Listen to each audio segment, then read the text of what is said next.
2024 లేదా 25లో డిగ్రీ లేదా బీటెక్ చదివారా? సాఫ్ట్‌వేర్ జాబ్ కోసం ఎదురు చూస్తున్నారా? అయితే కోడ్ జ్ఞాన్ 100 డేస్ కోర్సులో చేరండి. జాబ్ సాధించండి. నమస్కారం అనిల్ సింగ్ గారు. నమస్తే శిరీష.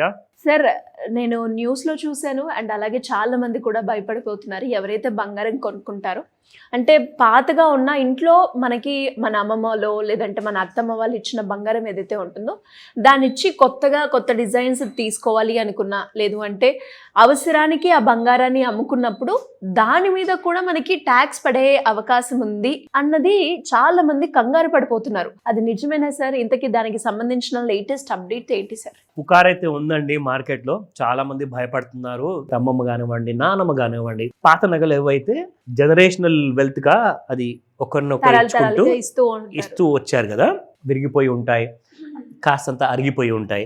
సో లేటెస్ట్ జ్యువెలరీ ప్రకారంగా మోడర్న్ ట్రెండీగా ఉండాలని చెప్పేసి ఎక్స్చేంజ్ చేద్దాంలే అని చెప్పేసి అనుకుంటారు. లేదంటే కూడా చాలా మంది ఏం చేస్తారంటే, నేను కొత్త బంగారం కొనుక్కునే ఇంట్రెస్ట్ అయితే లేదు, నాకు పాత బంగారం అమ్మేసేసి నా దగ్గర ఉన్న ఒక ఫైనాన్షియల్ క్రైసిస్ని నేను తీర్చుకుంటాను అని చెప్పి కూడా చాలా మంది పాత బంగారాన్ని అమ్ముతారు.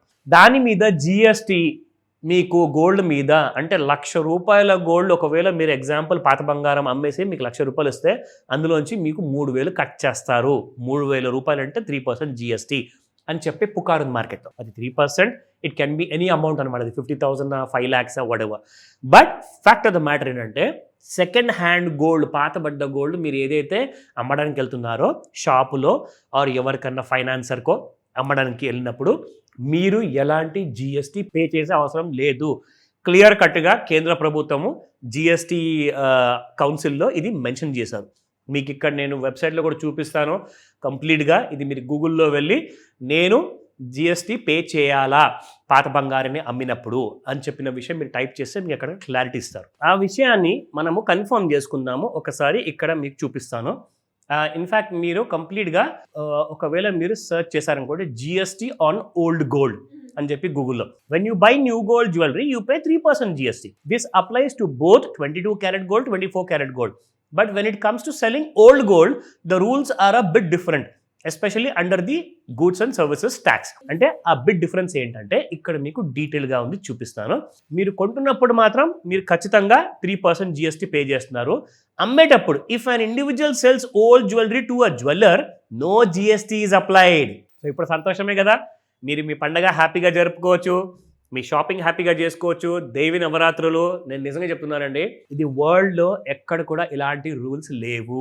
ఓన్లీ మన ఇండియాలోనే మనం ఇచ్చే రెస్పెక్ట్ ఆ తల్లికి, మనం ఇచ్చే రెస్పెక్ట్ ఆ చెల్లికి, ఆ ఫ్యామిలీలో ఉన్న మన ఆడవాళ్ళందరికీ కూడా ఇండియాలో ఇస్తున్న రెస్పెక్ట్ ఆడవాళ్ళకి ఏదైతే ఉందో ప్రపంచం మొత్తంలో ఎక్కడ లేదు. ఇంట్లో భర్తలే కాదు, తాతలే కాదు, ప్రభుత్వం కూడా భయపడాల్సిందే. సో రెస్పెక్ట్ అనమాట. సి, మనము దేవి నవరాత్రులు ఎందుకు సెలబ్రేట్ చేసుకుంటామండి? Because the goddess is the most powerful deity what we have అనమాట. సో మన ఇంటి కులదేవత కూడా చాలా మందికి అమ్మవారే ఉంటారు. సో ఆ అమ్మవారికి ఇచ్చే రెస్పెక్ట్ కాస్త ఒక కొడుకులాగా, భార్య భర్తలాగా or even as a brother లాగా ఇస్తున్నప్పుడు దానికి నిజంగా ఒక మీనింగ్ ఉందన్నమాట. సో మన ఇండియన్లో ఒక స్ట్రాంగ్ కల్చర్ అంటే మన gold giving to a women అనమాట. అంటే ఇంట్లో మగవాళ్ళందరూ కూడా కష్టపడి సంపాదించి, ఆడవాళ్ళు కూడా ఈ మధ్యలో అందరూ కష్టపడుతున్నారు, సంపాదిస్తున్నారు. బట్ ఒకరినొకరు గోల్డ్ గిఫ్ట్ ఇచ్చుకుంటారు చూడండి, దట్స్ ద గ్రేటెస్ట్ అచీవ్మెంట్ అనమాట. మీరు ఇల్లు కొంటున్నారా, లేదంటే మీరు గోల్డ్ కొంటున్నారా, ఎలక్ట్రానిక్స్ కొంటున్నారా, ఇవన్నిట్లో ముఖ్యమైనది ఏంటంటే బంగారం. సో ప్రతిసారి ఇమోషన్స్తో ముడిపడి ఉందన్నమాట. ఒక ఆడదానికి ఎంత కష్టమవుతుందో తెలుసా అండి? ఆ పాత బంగారాన్ని అమ్మేసేసి మనం కొత్త బంగారం కనకపోతే కళ్ళలో నీళ్ళు వచ్చేస్తాయి. నిజంగా చెప్పుకోరు, కానీ ఆ ఎంత ఎమోషన్ అంటే, నేను బ్రతుకుతున్నానంటే ఆ బంగారం కోసమే, నేను చచ్చిపోతాను అదే బంగారం కోసం అంటారనమాట. సో అలాంటి ఇమోషన్స్ కనెక్ట్ అయి ఉన్నాయి కాబట్టి మన ఇండియన్ గవర్నమెంట్, మన స్టేట్ గవర్నమెంట్స్ అందరూ కూడా దానికి రెస్పెక్ట్ ఇస్తారు. సో ఆ రెస్పెక్ట్ వల్లనే మనం ఇక్కడ చూడొచ్చు ఎగ్జాక్ట్లీ. ఒకవేళ ఇప్పుడు ఇదే పాత బంగారము యాజ్ అన్ ఇండివిజువల్గా మన ఇంట్లో వాళ్ళు వెళ్ళేసేసి ఒక షాప్ అతనికి అమ్మారండి.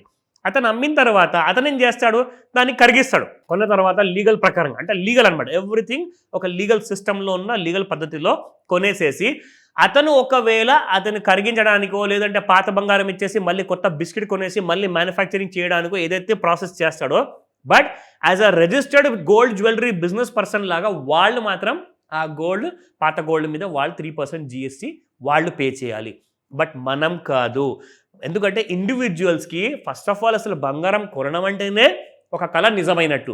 పైగా మీరు పాత బంగారాన్ని అమ్మని పోయినప్పుడు దాని మీద కూడా మీరు ట్యాక్సులు కట్టమంటే అసలు ఎవరికి కూడా అది న్యాయం అనిపించదు. సో ఇక్కడ మీరు చూసుకుంటే ఎవరైతే రిజిస్టర్డ్ డీలర్ సెల్ చేస్తాడో వాళ్ళకి జిఎస్టీ అప్లికేబుల్. అది గోల్డ్ స్మిత్ అవ్వచ్చు, అది గోల్డ్ జ్యువెలరీ మ్యానుఫ్యాక్చరర్ అవ్వచ్చు, వీళ్ళందరూ కూడా B2B అంటే బిజినెస్ ప్రాఫిట్ పర్పస్ కోసం చేస్తారు కాబట్టి. కానీ ఇంట్లో ఉన్న ఆడవాళ్ళు మగవాళ్ళు ఎప్పుడైతే బంగారం అమ్ముతారో అదొక అవసరాని కోసం అమ్ముతారు, కానీ వాళ్ళ ప్రాఫిట్ కోసం అమ్మడానికి చూడరు ఎప్పుడు కూడా. నాకు ఈ బంగారం అమ్మేసి ఇంకో కొత్త బంగారం నగలు తీసుకోవాలి, లేదంటే మాకు ఒక మెడికల్ ఎమర్జెన్సీ ఉంది, ఇంట్లో ఒక అర్జెన్సీ ఉంది, దానికోసం మేము బంగారాన్ని అమ్మేసి క్యాష్ తీసుకొని మా క్రైసిస్ని మేము తీర్చుకుంటాము. సో కాబట్టి మీరు ఎలాంటి పుకార్కి భయపడకండి, ఎలాంటి కొత్త రూల్స్ రాలేదు. జిఎస్టీ ఓల్డ్ గోల్డ్ అమ్మడానికి పోయినప్పుడు అప్లికేబుల్ కాదు.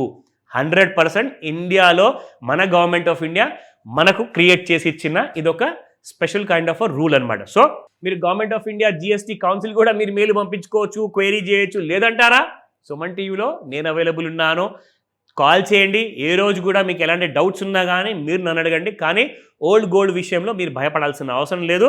ఎట్టి పరిస్థితుల్లో కూడా 3% on GST on gold plus 5% ఏదైతే మీకు VA ఛార్జెస్ ఉంటాయో అది కూడా అప్లికేబుల్ కాదు. అసలు జిఎస్టీ ట్యాక్స్ ఎలాంటి విధంగా మీకు అప్లికేషన్ లేదు. బట్ ఎలాంటి ఒకవేళ మీరు కొత్త జ్యువెలరీ కొనడానికి వెళ్ళారనుకోండి, ఇప్పుడు నేను పాత బంగారాన్ని అమ్మానండి, అమ్మిన తర్వాత ఫర్ ఎగ్జాంపుల్ 5 లక్షల రూపాయలు బిల్ అయింది. 5 లక్షల రూపాయల బిల్లులో 4 లక్షల రూపాయల వరకు పాత బంగారం నేను ఇచ్చాను. సో 4 లక్షలకి మీకు ట్యాక్స్ పడదు. కానీ 1 లక్ష రూపాయలు ఎక్స్ట్రాకి మీరు క్యాష్ పే చేయాలి కదండి, అది క్రెడిట్ కార్డ్ ద్వారానో లేదంటే బ్యాంక్ ద్వారానో. అప్పుడు మీరు ఆ 1 లక్షకి మీరు 3% జిఎస్టీ ప్లస్ 5% మేకింగ్ ఛార్జెస్ మీద ఖచ్చితంగా మీరు కట్టాల్సిన అవకాశం ఉంటుంది అక్కడ. సో ఇలాంటి విషయాలు ఏదైనా డౌట్స్ ఉంటే, ఇంకా చాలా కాంప్లికేషన్స్ ఉంటాయి, అవన్నీ కూడా మీకు తెలియనప్పుడు కాల్ చేయమని చెప్తాను శిరీష. కింద స్క్రోల్ అవుతున్న నెంబర్ని సంప్రదిస్తే అబ్సల్యూట్ అన్నిటికీ సంబంధించిన వివరాలు మాకు అందుతాయి అంటారు. Correct. Thank you sir. Thank you so welcome Sirisha. Suman టీవీలో మీ పర్సనల్ అండ్ బిజినెస్ ప్రమోషన్స్ కోసం కింది నెంబర్కి కాంటాక్ట్ చేయండి.